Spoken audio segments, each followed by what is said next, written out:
করে কি ব্রাদার, আপনি কোন লেভেলে অ্যান্টি আওয়ামী লীগ? দুর্নীতির বিরুদ্ধে যে ধরনের পদক্ষেপ নেওয়া দরকার সেই পদক্ষেপ কিন্তু আমরা দেখতে পাচ্ছি না। যে মানে আমরা যে ভাঙচুরের ব্যাপারে আলাপ করছিলাম, যে আপনি একটা ইন্ডাস্ট্রি ভাঙচুর, ইন্ডাস্ট্রি বন্ধ করে দেওয়া, ইন্ডাস্ট্রি লুট করা, এই সরকারের প্রথম দিক থেকেই যেটাতে গুরুত্ব দেওয়া উচিত ছিল। এবং প্রথম দিন যেদিন ডক্টর ইউনূস আসলেন সেদিন থেকে এই সরকারের অন্তর্বর্তীকালীন সরকারের কঠোরভাবে নির্দেশনা দেওয়া উচিত ছিল যে আপনারা কোনো প্রতিষ্ঠান ভাঙচুর করবেন না। এই সমস্ত প্রতিষ্ঠান রাষ্ট্রের নিয়ন্ত্রণে আনা যায়, প্রশাসক নিয়োগ করা যায়, প্রতিষ্ঠান চালু রাখা যায়। এই যে লক্ষ লক্ষ শ্রমিক যদি বেকার হয়ে যায় সেটা তো বাংলাদেশের জন্য একটা বিরাট সমস্যা। তো সেসব তো আমরা করে ফেলেছি, এখন তো আমরা রিটার্ন করতে পারবো না।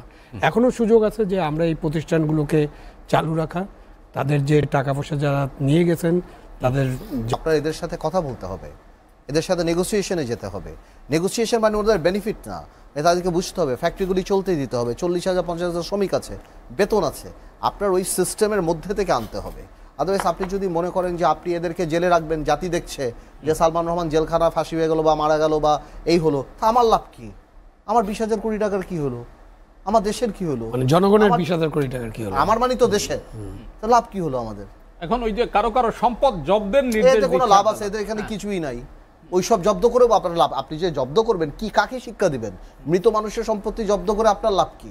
আর এদের প্রত্যেকের বয়সের দিকে তাকিয়ে দেখেন, শরীরের দিকে তাকিয়ে দেখেন, এটা তো আর মানে নর্মাল ক্রিমিনাল কেস না। So you have to recover because obscene amount of money. আপনার এই টাকাটা তো রিকভার করতে হবে। এমএলএ প্রসিজার করতে হলে ওনাদেরকে ওই আলাপে যেতে হবে, বা ওনাদের আত্মীয় স্বজন, ওদের সন্তান যে ভাই this is what is happening, তোমার বেনিফিট পাবা না কিন্তু এইটা হলে এইটা পাবা, অ্যাটলিস্ট তোমাদের ফ্যাক্টরি চলবে বা তোমরা বেতন দিতে পারবা। কারণ এই লোকরা যদি রাস্তা, আপনার মনে নাই বেক্সিমকোর লোক রাস্তায় নেমে যাচ্ছে, রাস্তায় আপনি কী করবেন? আপনার কি অবস্থান আছে? প্লাস আপনার জনসম্পৃক্ত মন্ত্রী না, আপনার ব্যবসায়িক মন্ত্রী যে, উনি জনসম্পৃক্ত না।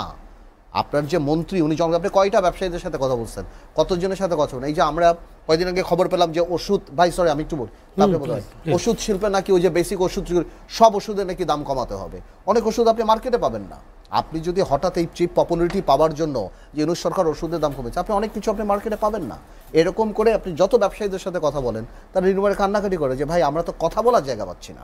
সেই জনসম্পৃক্ততার অভাবে অর্থনীতি, দুর্নীতি এগুলি তো সব ইন্টাররিলেটেড। তবে এটা একটা ভালো জিনিস যে ব্যাংক লুট হচ্ছে না। So this is the best part. সেই কারণে এই সরকারটা এসে এইসব ডিল করতে পারবে।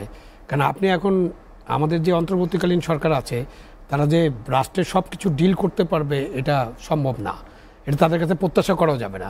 বাট বেসিক জিনিস, আইন শৃঙ্খলা পরিস্থিতি, দ্রব্যমূল্য, সংস্কারের অল্প নিয়ে আপনি নির্বাচন, এগুলোতে কিন্তু আমাদের ঐক্যমত্যে পৌঁছে দ্রুত। আপনি দ্রব্যমূল্যের কথা বলছেন, রমজান একেবারেই সমাগত। এই বাস্তবতায় দ্রব্যমূল্য যে পরিমাণ আকাশচুম্বী, কি মনে করেন? সরকার বলছে সিন্ডিকেটের কাছে তারা অসহায়। না, এই সরকার তো, এর আগের সরকারও তাই বলতো, সিন্ডিকেটের কাছে অসহায় কখন হয়? আগে যেটা ছিল যে একটা নেক্সাস ছিল, ব্যবসায়ী, রাজনীতিবিদ এবং আমলা, সিন্ডিকেট, তারা তিনজন মিলে সিন্ডিকেটটা করতো, প্রত্যেকেই লাভবান হতো। ব্যবসায়ীরা বেশি লাভবান হতো স্বাভাবিকভাবে, 100 টাকা লাভ হলে ব্যবসায়ীরা রাজনীতিবিদরা 20 টাকা দেবে। এখন ওই যে গণকর্মচারী যারা এর সাথে জড়িত আরো 20 টাকা, 80-60 টাকা তারা। এখন তো ওই নেক্সাসটা নাই। তারপরে কেন কন্ট্রোল করতে পারে না? এটা তাদেরকে বসতে হবে। উনি যেটা বলেন, ব্যবসায়ীদের সাথে বসতে হবে। আমাদের একটা ট্যারিফ কমিশন আছে, আমাদের বাণিজ্য মন্ত্রণালয় আছে। বাণিজ্য মন্ত্রণালয়ের যিনি দায়িত্বে আছেন তিনি একজন ব্যবসায়ী, এর আগেও একজন ব্যবসায়ী ছিলেন। তো ব্যবসায়ী থাকার পরেও উনি যদি এই জিনিসগুলো বুঝতে না পারেন এবং আলাপ আলোচনা করে যদি ঠিক না করতেন, বিষয়টা হলো আলাপ আলোচনা।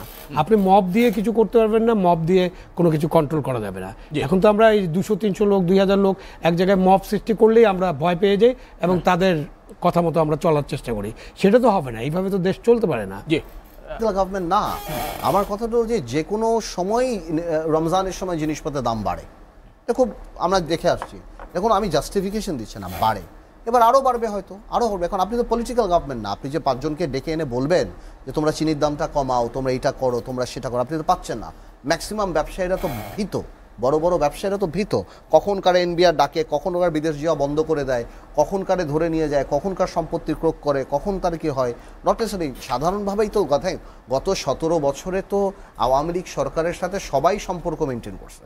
কেউ একদম আওয়ামী লীগ সভানেত্রীর সাথে জান্নাতে যেতেও রাজি ছিল, কেউ আবার একদম তাকে মা বানিয়েছে, জননী বানিয়েছে, আবার কেউ ভাজ দিয়ে দিয়ে দিয়ে দিয়ে দিয়ে উনি ওনার ব্যবসা করেছে। তো আপনার বের করে নিয়ে আসতে হবে। সবাই যদি একটা প্যানিক স্টেজে চলে যায় তাহলে আপনারা তো ভেঙে পড়বে। তো আমার মনে হয় সরকারের এই জনসম্পৃক্ত যারা আছেন তাদের সাথে কথা বলে এরকম একটা কাউন্সিল করে, যাতে করে জিনিসপত্রের দাম সহনীয় পর্যায়ে রাখা যায়। খেজুরি আপনি যদি খাওয়া না পান, আপনি যদি এই যেই অবস্থা, তাহলে কিন্তু স্থিতিশীলতা আবার নষ্ট হবে। পরবর্তী সরকারের চ্যালেঞ্জ নিয়ে এবং আমাদের সঙ্গে দুজন অতিথি, আমার ডানে রয়েছেন আবু আলম মোহাম্মদ শহীদ খান, সাবেক সচিব। আমার বামে রয়েছেন ব্যারিস্টার আন্দালিব রহমান পার্থ, চেয়ারম্যান বাংলাদেশ জাতীয় পার্টি বিজেপি। আবার আলোচনা শুরু করব। আবু আলম শহীদ, সবশেষ গত 15ই ফেব্রুয়ারি রাজনৈতিক নেতৃবৃন্দের সঙ্গে বৈঠকে তিনি দ্বিতীয় ইনিংসের কথা বলেছেন। আমি তো মানে বুঝতে পারি না যে দ্বিতীয় ইনিংস বলতে উনি কি বুঝিয়েছেন। এটা উনি আছেন, উনি ছিল যে ওখানে ছিলেন, উনি হয়তো আরও ভালোভাবে বলতে পারবেন। বাট আমার কাছে মনে হয় যে দ্বিতীয় ইনিংসটা হলো লাস্ট ইনিংস। মানে আপনি যদি এই ক্রিকেটের ভাষায় উনি কথা বলেছেন তো, তাহলে আপনি একটা ফার্স্ট ইনিংস অলরেডি খেলে ফেলেছেন, তারপরে এটার কি ইম্প্যাক্ট হচ্ছে এটা আপনি জানেন। সুতরাং আপনার second innings is the last innings. সুতরাং আমি যদি ওইভাবে ব্যাখ্যা করি তাহলে এটা ওনাদের লাস্ট ইনিংস। সুতরাং ওনারা যতটুকু ভালো খেলার এই সময় খেলবেন, খেলে একটা ভালো নির্বাচন দিয়ে আমাদেরকে একটা জনগণের সরকার বা নির্বাচিত সরকারের কাছে দায়িত্বভার হস্তান্তর করবেন, এবং নির্বাচিত সরকার নিশ্চয়ই এসে তাদের যে কাজ সেই কাজগুলো করবে। জি, এই অনুষ্ঠানে ছিলাম, উনি কিন্তু প্রথম বক্তৃতাটা খুব ভালো দিয়েছেন। বক্তৃতাটা উনি যেভাবে বলেছেন যে 1400 মানুষ মারা গিয়েছে, এই ছাত্র জনতার এই যে স্যাক্রিফাইস, 15 বছর 17 বছর যে দুর্নীতি বা সব কিছু মিলিয়ে, এবং কোনোভাবেই জানি আমাদের কোনো কর্মকাণ্ডে এই জিনিসটা কোনোভাবে আন্ডারমাইন না হয়। সো এই কথাটার অ্যাকচুয়ালি যাতে আবার বলে না রিইউনিটি, বা আমাদেরকে আবার রিভিজিট করানো যে আসলেই 5ই অগস্টের আগে কি পরিস্থিতি ছিল, আমরা যখন জেলে ছিলাম, যারা বাইরে ছিল, এই জিনিসটা আমরা তো ভুলে যাই জিনিসগুলি, যে আমরা খুব ক্ষুধার্ত হয়ে যাই আমরা নিজেরা। বাট এরপরও উনি আরেকটা কথা বলেছেন যেটা আমার কাছে মনে হচ্ছে যে 6টা কমিশন যে করেছে, যে রিপোর্টগুলি দিয়েছে, কে কতখানি আমরা এটা নিলাম না নিলাম, আমি যেটা বুঝতে পেরেছি যে এই প্রথম মনে হয় একটা রিপোর্ট করা হয়েছে without political interference. So he termed it as যে এটা জাতির জন্য একটা অ্যাসেটের মতো, যে এটা যদি আমরা মেনে চলি will have a better Bangladesh. কে মানবো না মানবো সেটা পরের কথা, বাট উনি এই ওনার কমিশনের এই জিনিসটাকে বলেছে যে আমরা এটা একটা।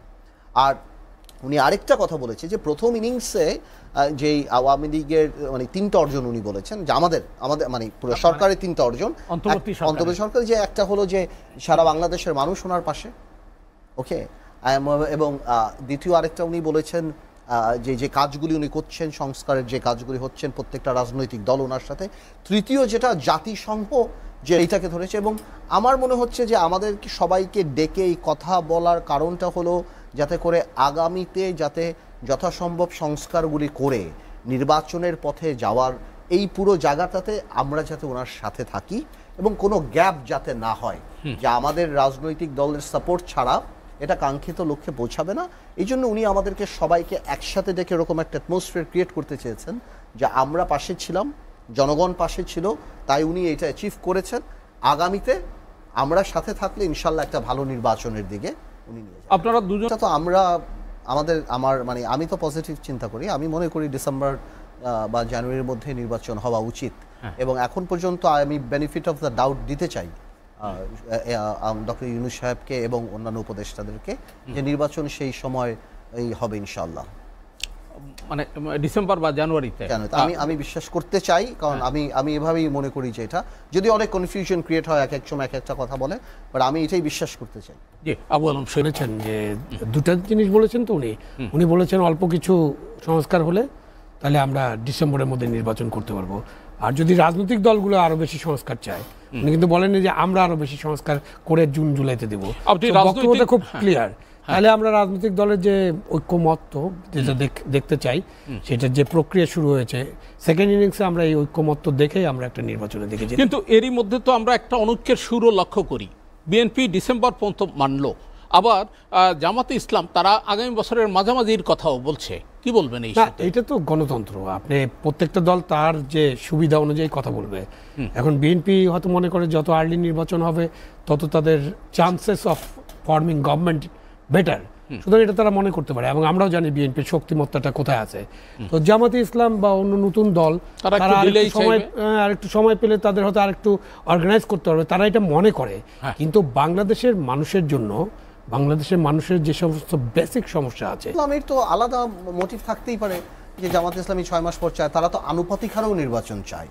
তো এতগুলি সংস্কার, which is a major reform, তো এতগুলি সংস্কার যখন ওনারা চান, তো ন্যাচারালি তো এই সংস্কারগুলি করতে আপনি নভেম্বর ডিসেম্বরের মধ্যে আপনি নির্বাচন করতে পারবেন না। আপনি তারেক রহমানের উদ্ধৃতি দিয়ে দ্বিকক্ষ বিশিষ্ট পার্লামেন্টের যে বিষয়টি, সেটা কি এই পর্যায়ে সম্ভব নাকি আরো পরের ধাপে সম্ভব? আমি মনে করি এই জিনিসটা একটা পলিটিক্যাল গভর্নমেন্টে করা উচিত। যেটা আমি আপনাকে বললাম যে আমি পার্সোনাল লেভেলে the good intention I have witnessed 7 বছর আগে, যে সময় বাংলাদেশের কেউ এইটার কথা বলেও নাই, এবং উনি আমাকে এইটার রিজনও দিয়েছিলেন, বলেছিলেন যে দ্য রিজন ইজ বিকজ আমরা চাই সমাজের অনেকেই যারা কন্ট্রিবিউট করার মতো যোগ্যতা রাখে তাদেরকে যাতে অ্যাকোমোডেট করা যাবে, বিকজ রাজনীতি তো অনেক হার্শনেস, এটা পার হয়ে তো আসলে অনেক আসতে চায় না।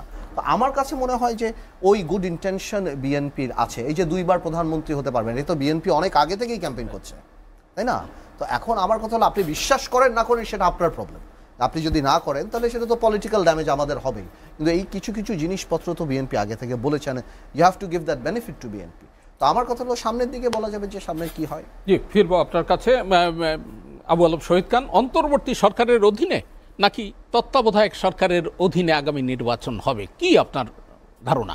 এখন পর্যন্ত আমি মনে করি যে অন্তর্বর্তীকালীন সরকার যদি একটা রাজনৈতিক ঐক্যমতে পৌঁছতে পারে, তাহলে অন্তর্বর্তীকালীন সরকারের অধীনে নির্বাচন হতে পারে। বাট অন্তর্বর্তীকালীন সরকারকে নিয়ে যদি এই বিতর্ক হয় যে তারা একটা রাজনৈতিক দল করছেন এবং এটাকে সাপোর্ট করছেন, তখন কিন্তু এই দাবিটা সামনে চলে আসবে। যেটা আমি মনে করি অন্তর্বর্তীকালীন সরকারের অধীনে ডিসেম্বর মাসে একটা ভালো নির্বাচন করা সম্ভব। জি, অসংখ্য ধন্যবাদ। জিনিসটা স্টার্ট ইউনূস সাহেব করেছে, উনি শেষ করা উচিত। অন্তর্বর্তীকালীনই অ্যাকচুয়ালি আপনার তত্ত্বাবধায়ক রূপ নিতে পারে। ওকে, আরও আনইম্পর্টেন্ট মন্ত্রীদেরকে বাদ দিয়ে ক্রুশাল মন্ত্রীদেরকে নিয়ে ওনার হেডিং, মানে উনি হেডেড বাই প্রফেসর ইউনূস, এবং এটা এই তত্ত্বাবধায়ক সরকার হতে পারে, অন্তর্বর্তীকালীন সরকারি তত্ত্বাবধায়ক সরকার মানেই তো আপনার focus is on your election, right? Okay, তো আপনার এই কারণেই আপনি সেটা করতে পারেন। সেখানে ক্যাবিনেট আবার রিশেপ হতে পারে, ক্যাবিনেটে নতুন কেউ আসতে পারে, বা যারা এই ব্যাপারে এক্সপার্টিজ আছে তারা আসতে পারে। বাট আমার মনে হয় ইউনূস সাহেবের প্রতি যখন এই জিনিসটা আসছে, আমরা সবাই ওনার পাশে দাঁড়িয়েছি, এবং এটাও বাস্তব মানতে হবে। আজকে ওনার সমান স্ট্যাচার কোনো কেউ তো নাই, আন্তর্জাতিকভাবে থেকে আরম্ভ করে সব জায়গা থেকে আরম্ভ করে। আমার মনে হয় এই should be given the benefit of the doubt, because এখন পর্যন্ত মেজর কোনো কিছু তো আমরা দেখতে পাই না। জি, শেষ হবে না, কথা চলতেই থাকবে। আজকের জন্য শেষ কথা হচ্ছে যে আজকে তো 21শে ফেব্রুয়ারি, 21 আমাদের অহংকার, এবং 21 মানে কিন্তু একটা গণতন্ত্রের সংগ্রাম।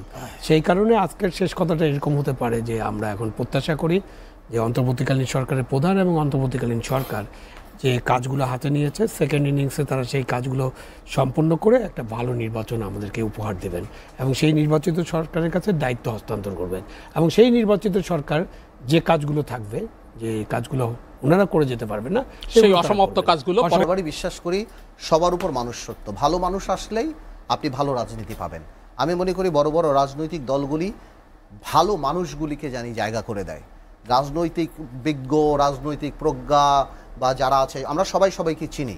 আমার মনে হয় বড় বড় রাজনৈতিক দলগুলো এখন সময় আসছে যে বেশি পলিটিক্যাল না হয়ে স্পিরিচুয়াল, বা when you believe in goodness, আল্লাহ গিভস গুডনেস, হ্যাঁ, বা আল্লাহ প্রোভাইডস গুড। তো আমার কথা, আমি মনে করি যে অনেক তো হলো, আমরা তো অনেক হিসাব নিকাশ করলাম, অনেক কিছু করলাম। এখন বড় বড় রাজনৈতিক দলগুলি যারা আছেন, তাদেরকে ভালো মানুষগুলিকে রাজনীতিতে প্রতিষ্ঠিত হওয়ার সুযোগ করে দেন, আগামীতে পার্লামেন্টে আসার সুযোগ করে দেন, যাতে ওনারা কন্ট্রিবিউট করতে পারেন।